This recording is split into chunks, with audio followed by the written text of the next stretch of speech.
Poor souls outside by sycamore tree, sing on a green willow. Her hand on her bosom, her head on her knees, sing willow, willow, willow.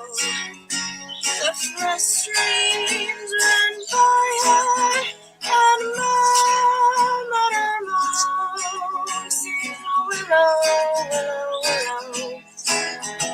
The salt is for slumber and soften the stone, sing willow, willow, willow. Near thee, high thee, you come anon, sing all the green willow must be my darling. Let nobody blame in this scorn I approve. Hello, everybody. Welcome to the Wheel of Shakespeare Challenge for the third week of May. I am here with John, Robert, Bill, Maggie, and Henry have made it here so far. So the six of us are here to perform for you randomly chosen monologues and scenes from Shakespeare. Based on the randomly chosen order that we determined beforehand, we have John is going to be our first monologue, and then Henry, you're on deck. We'll go after John. And let me bring up the wheel to spin randomly and find out what John is going to perform.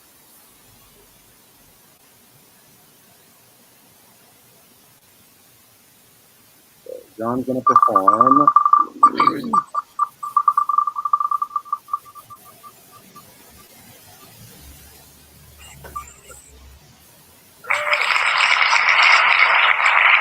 Hilarious from Cymbeline. My head was talking about the sons he stole from Cymbeline. It's the very end of Act 3, Scene 3. Okay. Let me see here.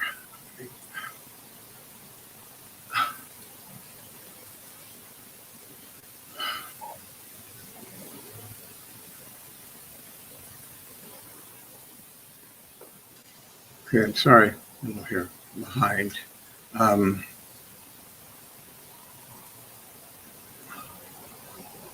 getting there. Cymbeline. Act 3, Scene 3, and it's at the very end after the boys depart. Direct address to the audience. Okay, Act 3, Scene 3? Yeah. Okay. This will be absolutely, totally cold.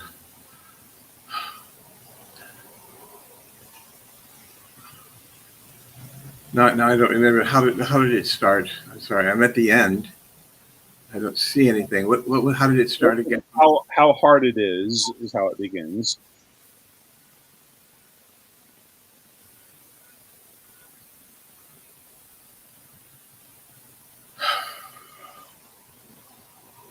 Oh, it must be in the middle somewhere then, correct?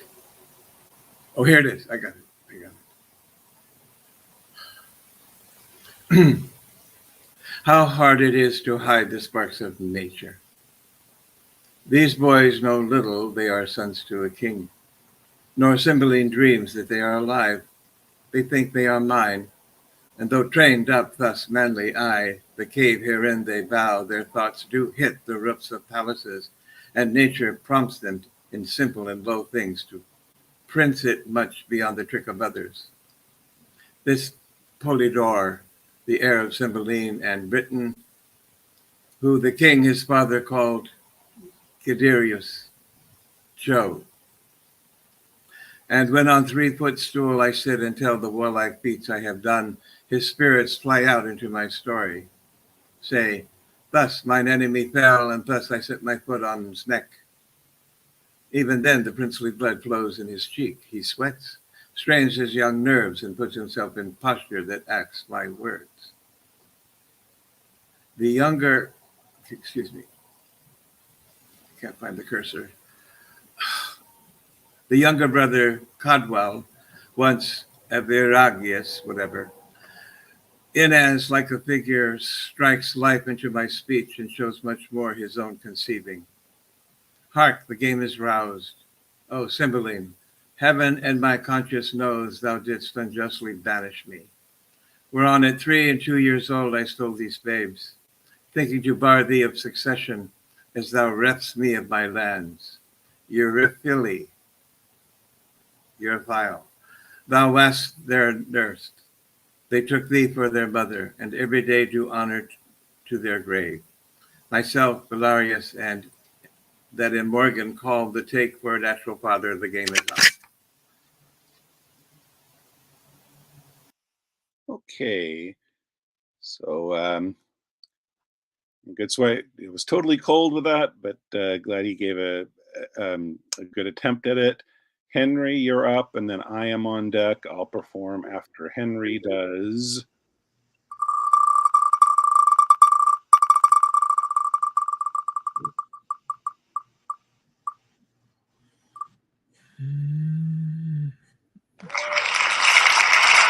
Benedict, I do much wonder. That's the opening of, well, it's not the, there's first that little silly part with the boy, that God knows why Shakespeare put that little part in. Go get me a book, the boy leaves, and then he, before they 2-3. Act 2, Scene 3. Okay, got it. 1 second.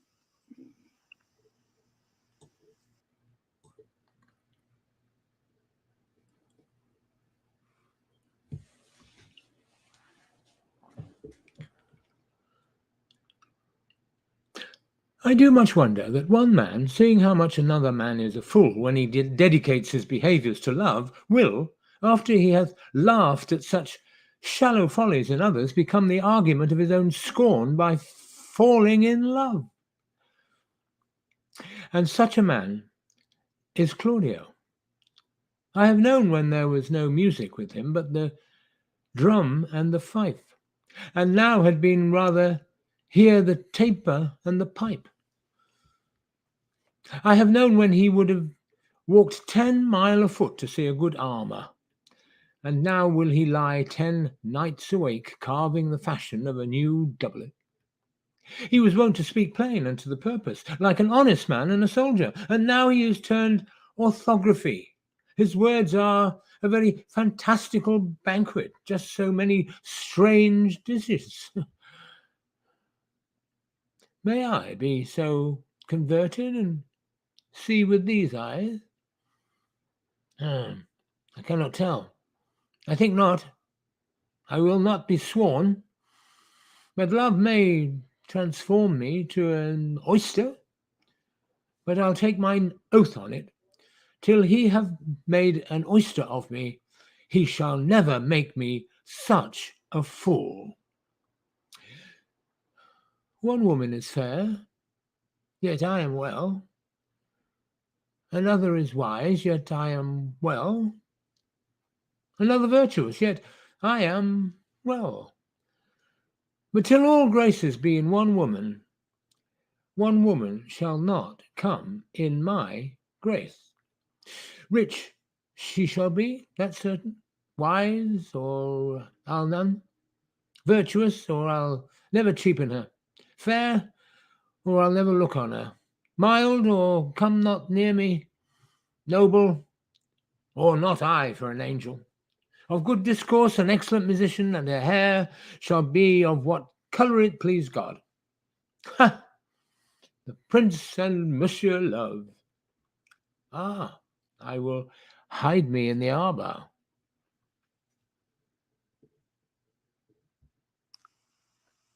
Okay, great. So it is my turn now. I'm going to perform, and then Maggie, you're on deck. You'll go after me after I perform.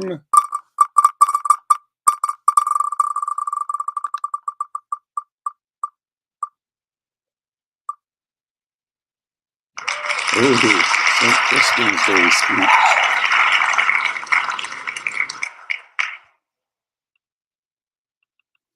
I don't think I've ever done this one before.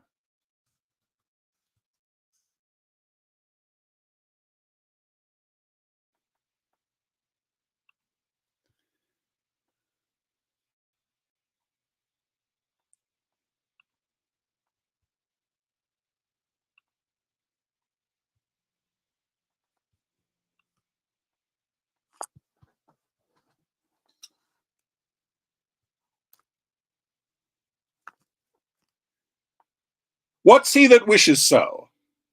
My cousin Westmoreland? No, my fair cousin. If we are marked to die, we are enow to do our country loss. And if to live the fewer men, the greater share of honor. God's will, I pray thee, wish not one man more. By Jove, I am not covetous for gold, nor care I who doth feed upon my cost. It yearns me not if men my garments wear. Such outward things dwell not in my desires. But if it be a sin to covet honor, I am the most offending soul alive. No faith, my coz, wish not a man from England. God's peace, I would not lose so great an honor, as one man more methinks would share from me. The best hope I have. Oh, do not wish one more, rather proclaim it, Westmoreland, to my host, that he which hath no stomach to this fight, let him depart. His passport shall be made, and crowns for convoy put into his purse. We would not die in that man's company, that fears his fellowship to die with us. This day is called the Feast of Crispian. He that outlives this day and comes safe home will stand at tiptoe when the day is named, and rouse him at the name of Crispian. He that shall live this day and see old age will yearly on the vigil feast his neighbors and say, tomorrow is Saint Crispin.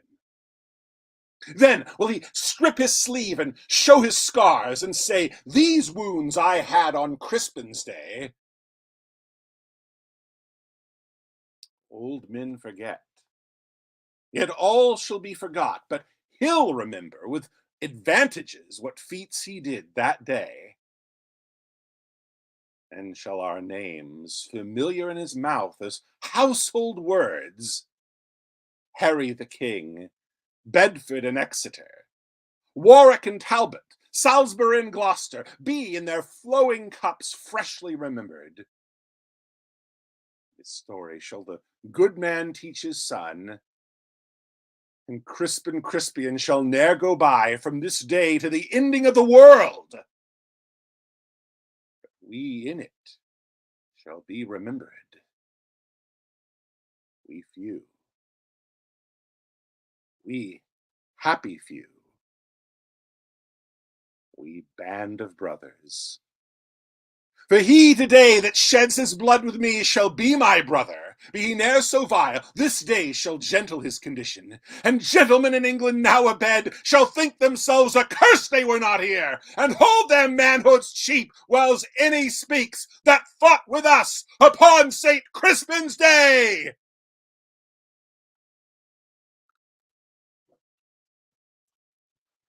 Okay, that was a lot of fun to do that one.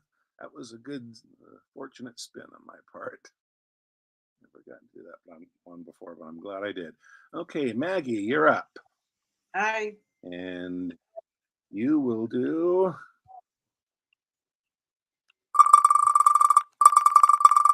And Bill, you're on deck. You'll go after Maggie, and then Robert. So Bill is on deck, and Maggie is going to do... Oh, you have such stuff as dreams are made. Act 4, Scene 1, it's about 158 lines in.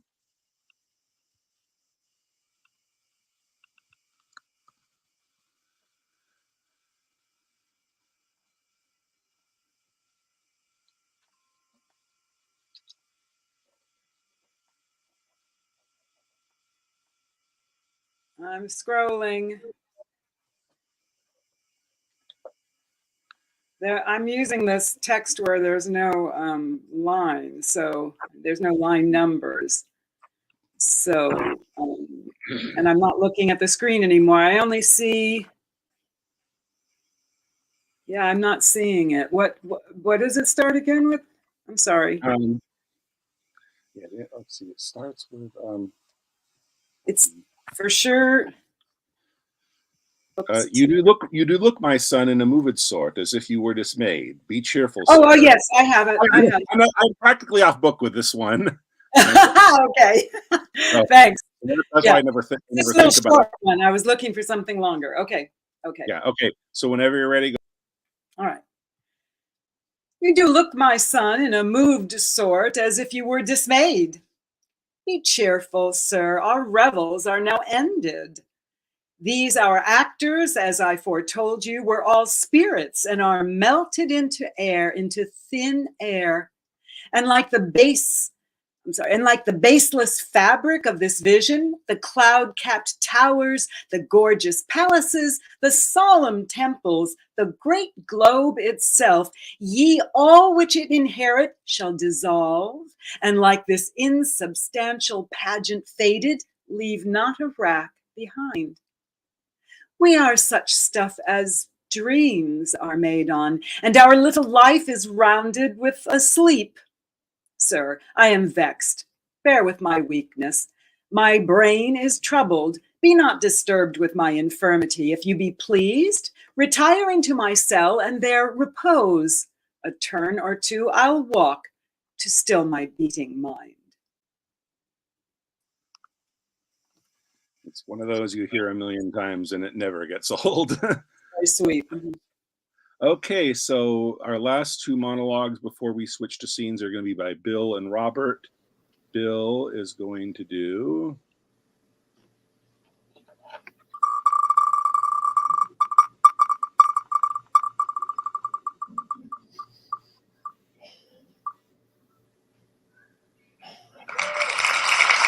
Dialogue, half-mounted GIs.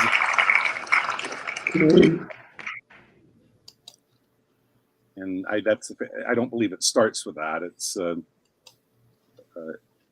started with the famous line.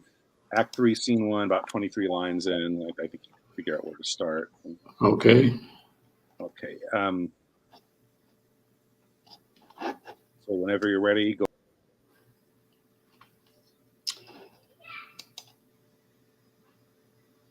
This is the hath not a Jew hands. Is that the one?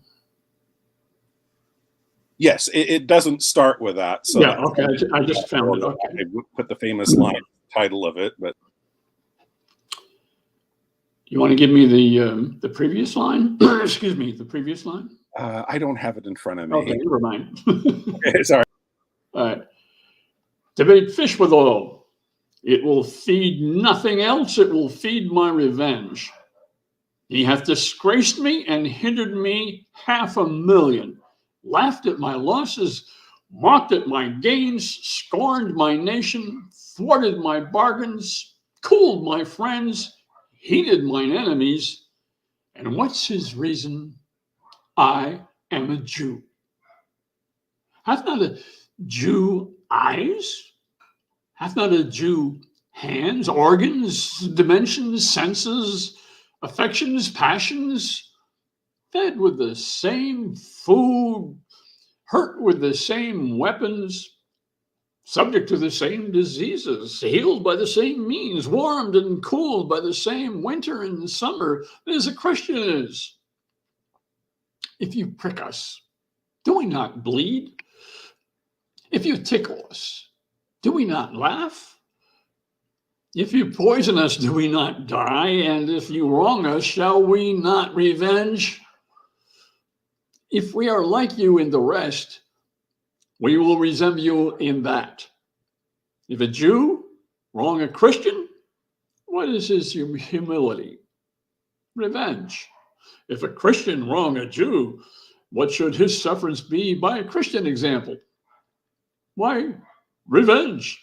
The villainy you teach me, I will execute, and it shall go hard, but I will better the instruction. See. Okay. So last monologue before we switch to scenes will be done by Robert. And Robert, you're going to do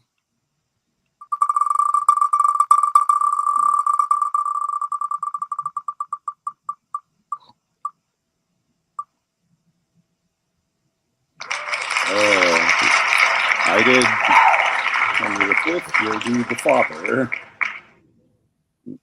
King Henry IV. Uneasy is and that's the it ends with uneasy lies the head that wears the crown. I can't remember how it starts, but it's okay. So it's 4-1, and we're in Henry 3. IV, Part 1, Act 3, Scene 1. Okay.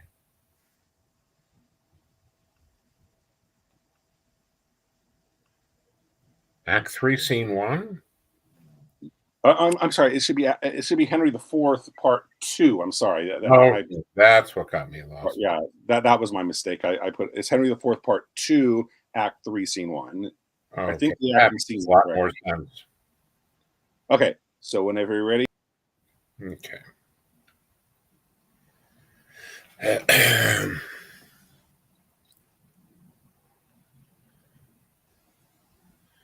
How many thousand of my poorest subjects are at this hour asleep? Oh, sleep, oh, gentle sleep, nature's source. How I have frighted thee, that thou wilt no more weigh my eyelids down and steep my senses in forgetfulness. Why, rather sleep. Liest thou in smoky cribs upon uneasy pallet, stretching thee and hushed with buzzing night flies to thy slumber, than in the perfumed chambers of the great, under the canopies of costly state, and lulled with sound of sweetest melody. O thou dull god, why liest thou with the vile in loathsome beds, and leavest the kingly couch a watch case or a common alarm bell? Wilt thou upon the high and giddy mast seal up the ship boy's eyes, and rock his brains in cradle of the rude imperious surge, and in the visitation of the winds who take the ruffian billows by the top, curling their monstrous heads, and hanging them with deafening clamor in the slippery clouds, that with the hurly death itself awakens?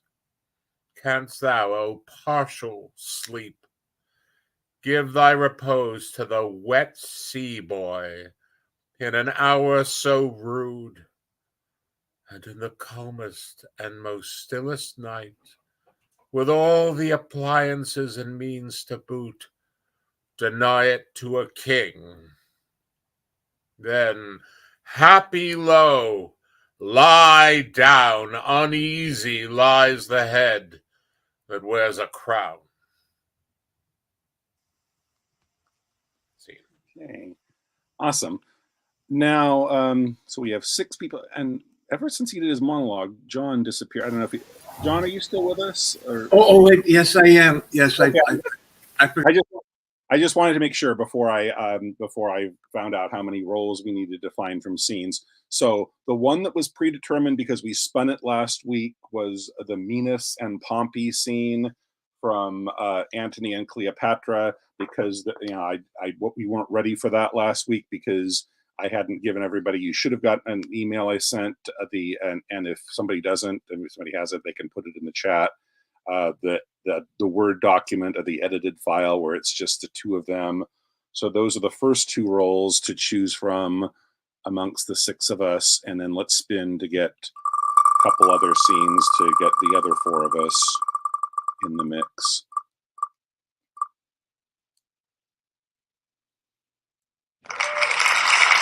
Okay, yeah, this is one I just had. Much Ado About Nothing, Benedict, Beatrice, and then we have Margaret / Ursula. What it is, those are Beatrice and Hero's 2 serving women, and like Margaret has a small bit at the beginning, and then Ursula comes in at the end. We're just going to combine those 2 so that one person has a decent sized part with having, there's no reason it can't be the same servant that's talking to Benedict at the beginning and talking to them both at the end. So those 3 roles will be Benedict. That's Act 5, Scene 2. Benedict, Beatrice, and Margaret, who will combine her with Ursula. So that's 5 roles, and then there's 6 of us. So then the 6th person will make a choice of a second monologue. So the the 5 roles to choose from. Well, the 6 roles to choose from is 1 doing a second monologue, 2 Minos, 3 Pompey, and Antony and Cleopatra, the scene I give, and then Benedict, Beatrice, and then the serving woman Margaret / Ursula in Much Ado About Nothing, Act 5, Scene 2. So let's see. So Robert gets the first choice amongst those. I'll just Robert, spin what would for you a like? monologue. I'll pass and spin for a second monologue. So Robert's going to do a second monologue. Bill, what would you like of those 5 roles? How about Manus? Minos, okay. And Maggie, what would you like? I will be Benedict. Benedict.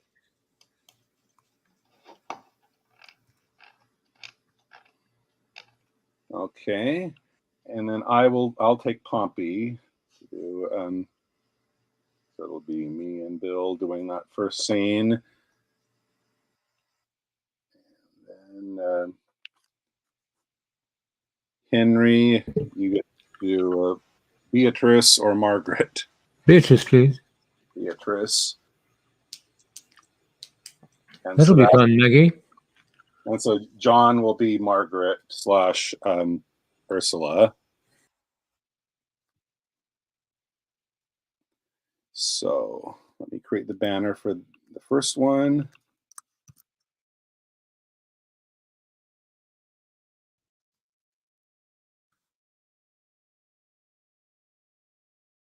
And Bill, you have the script that I.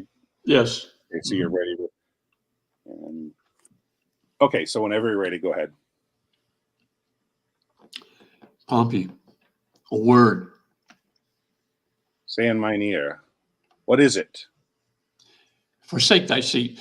I do beseech thee, Captain, and hear me speak a word. Forbear me till anon. The wine for Lepidus. Go hang, sir, hang. Tell me of that. Away. Do as I bid you. Where's this cup I called for? If for the sake of merit thou wilt hear me, rise from thy stool. I think thou art mad. The matter? I have ever held my cap off to thy fortunes. Thou hast served me with much faith. What's else to say? Be jolly, lords! Wilt thou be lord of all the world? What sayest thou? Wilt thou be lord of all the world? That's twice. How should that be? But entertain it. And though thou think me poor, I am the man will give thee all the world. Hast thou drunk well? Now, Pompey, I have kept me from the cup. Thou art, if thou darest be, the earthly Jove. Whate'er the ocean pales or sky eclipse is thine, if thou wilt have. Show me which way. These 3 world sharers, these competitors, are in thy vessel. Let me cut the cable, and when we are put off, fall to their throats. All there is thine.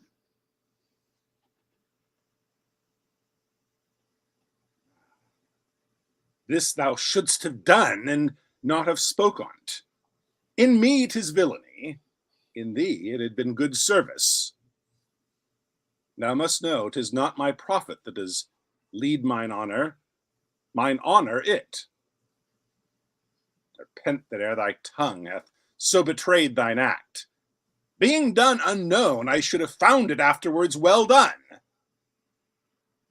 but must condemn it now. Assist and drink. For this I will never follow thy palled fortunes more. Who seeks and will not take when once 'tis offered, shall never find it more.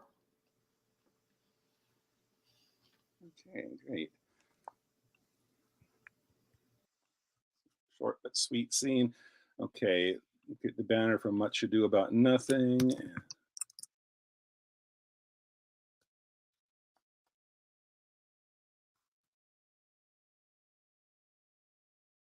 So let's see, it starts. So Maggie is Benedict, and John is Margaret is on, and Beatrice will come in later. I'm only looking at the script now, so I can't see everybody. Yeah, I don't see Henry yet. Yeah, because Henry's not on yet. Okay, I see. He's coming. Okay, you've been on. John, you ready? Oh, can I have a question for you? Am I also Ursula? You're Ursula? Margaret and Ursula, I'm combining them to make it easier because, you know. So is there a Word document on this then? I don't. No, you are both of them. You're in the same, but we're reading from the same scene. Yeah, I'm just going to say Margaret and Ursula are the same serving women because it makes it easy. Because it makes it so that we don't have. But it's for my purposes, though. I read Ursula's part and Margaret's part. Yes. Yeah. Got it. Okay. So whenever you're ready, let me take myself out of the screen, and then whenever you're ready, you start. Ready, John? Just a minute, please. No, not quite. Okay. Okay. All right. Okay. Pray thee, sweet Mistress Margaret, deserve well at my hands by helping me to the speech of Beatrice. Will you then write me a sonnet in praise of my beauty? In so high a style, Margaret, that no man living shall come over it. For in most comely truth thou deservest it. To have no man come over me, why shall I always keep below stairs? Thy wit is as quick as the greyhound's mouth, it catches. And yours as blunt as the fencer's spoils, which hit but hurt not. A most manly wit, Margaret. It will not hurt a woman, and so I pray thee, call Beatrice. I give thee the bucklers. Give us the swords. We have bucklers of our own. If you use them, Margaret, you must put them in pikes for the vice. They are dangerous weapons for maids. Well, I will call Beatrice to you, who I think hath legs. And therefore will come. The God of love that sits above and knows me, how pitiful I deserve. I mean in singing, but in loving, Leander the good swimmer, Troilus the first employer of panders, and a whole book full of these quondam carpet mangers whose names yet run smoothly in the even road of a blank verse. Why, they were never so truly turned over and over as my poor self in love. Mary, I cannot show it in rhyme. I have tried. I can find out no rhyme to lady, but baby. An innocent rhyme for scorn horn, a hard rhyme for school fool, a babbling rhyme, very ominous endings. No, I was not born under a rhyming planet, nor I cannot woo in festival terms. Oh, sweet Beatrice, wouldst thou come when I called thee? Yea, signor, and depart when you bid me. Oh, stay but till then. Then it is spoken. Fare you well now. And yet, ere I go, let me go with what I came, which is with knowing what hath passed between you and Claudio. Only foul words, and thereupon I will kiss thee. Foul words is but foul wind, and foul wind is but foul breath, and foul breath is noisome. Therefore I will depart unkissed. Thou hast frighted the word out of his right sense, so forcible is thy wit. But I must tell thee plainly, Claudio undergoes my challenge, and either I must shortly hear from him, or I will subscribe him a coward. And I pray thee now, tell me, for which of my bad parts did thou first fall in love with me? I have a slight emergency which will take 30 seconds. I just need to deal with it. Okay. And here we are. To be or not to be? That is the question.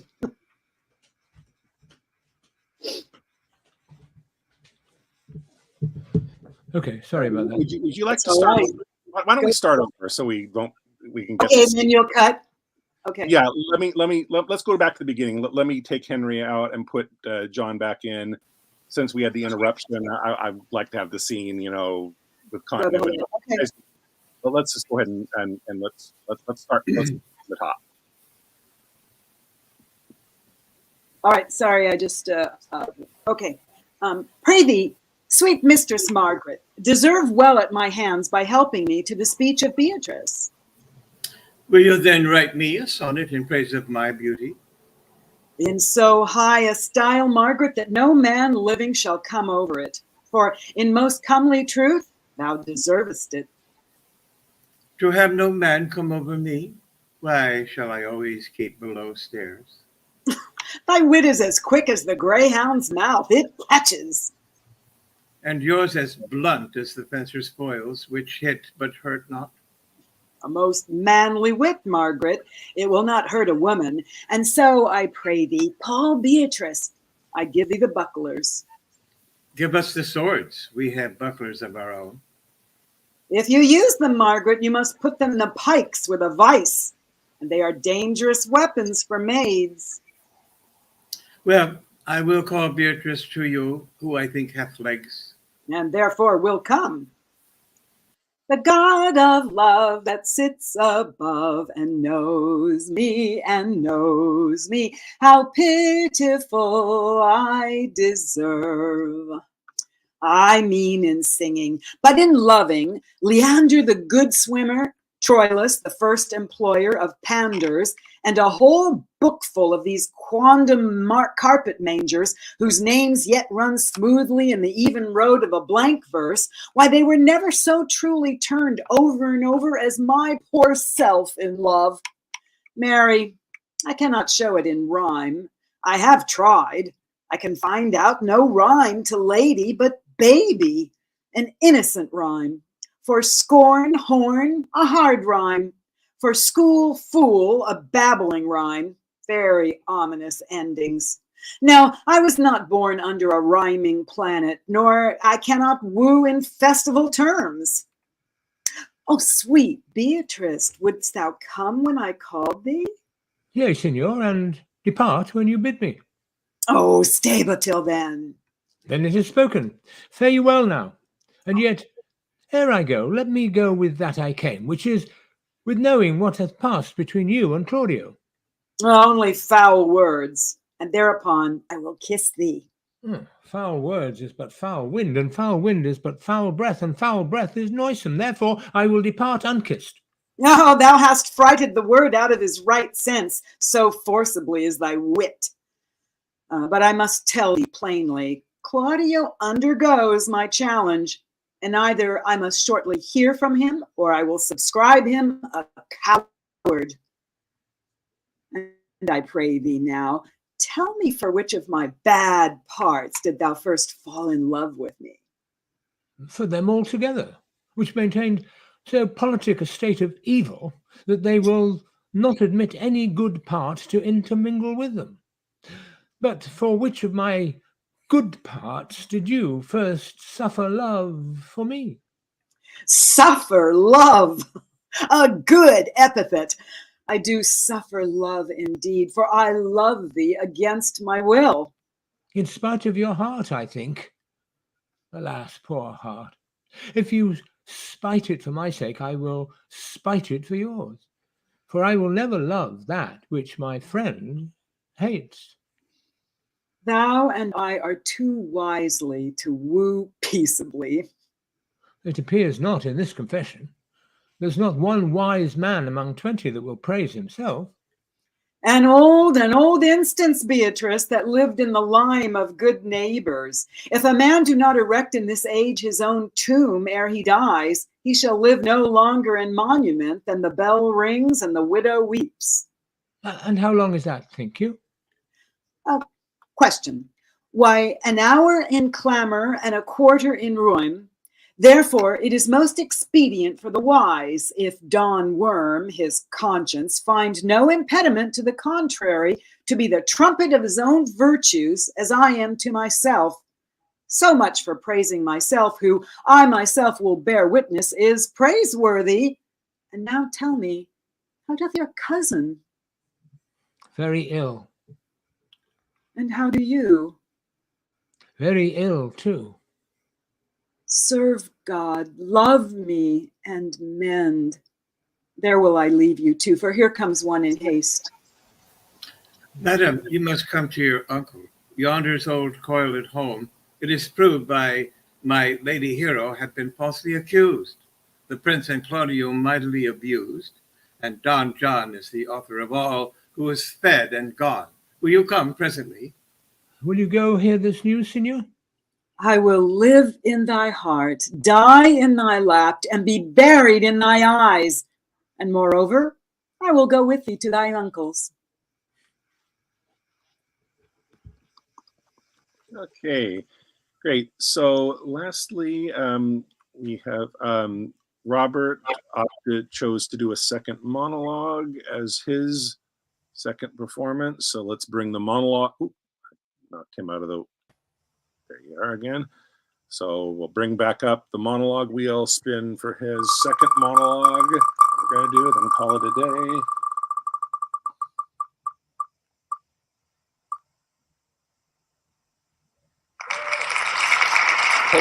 Okay. So actually, I spun this one last week, but I didn't take it off the wheel because I can't remember who it was, but whoever got it misunderstood. They did the one that started the scene, which is also on the wheel. It's a good one, where he's talking about the plants. This is after Romeo's come in and told him he's in love with Juliet, and the friar still thinks he's in love with Rosaline, and so it starts with Holy Saint Francis. It's all in rhyming. Holy Saint Francis, what a change is here! Is Rosaline, whom thou didst love so dear, so soon? So that one. Okay, so what act and scene are we in? Act 2, Scene 3. Act 2, Scene 3.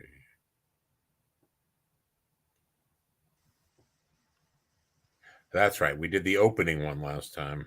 Yeah, we spun. I can't remember who it was, but they miss. And I can understand it's not their fault because it's actually the same act and scene, but it's right. that it's also on the wheel. But that was a good. But we'll do this one this time. So whenever you're ready, go ahead. Okay. Holy Saint Francis, what a change is here! Is Rosaline, whom thou didst love so dear, so soon forsaken? Young men's love then lies not truly in their hearts, but in their eyes. Jesu Maria, what a deal of brine hath washed thy sallow cheeks for Rosaline! How much salt water thrown away in waste to season love that of it doth not taste! The sun not yet thy sighs from heaven clears, thy old groans ring yet in my ancient ears. Lo, here upon thy cheek the stain doth sit of an old tear that is not washed off yet. If e'er thou wast thyself, and these woes thine, thou and these woes were all for Rosaline, and art thou changed? Pronounce this sentence then: women may fall where there's no strength in men. It's a great, short but sweet monologue. Okay, that's great. So we had a shorter game than usual because we had not a lot of us. A couple of our people were gone. I think one is in a online reading, and another one is stage managing a show in New York today. So that's good for them, but unfortunate for us, we lost them. But we still had a good group, even with the smaller group. We had good performances. It was a lot of fun. Short but sweet game. But don't miss us when we return next week for the Wheel of Shakespeare Challenge. I'll see you guys then. Bye now.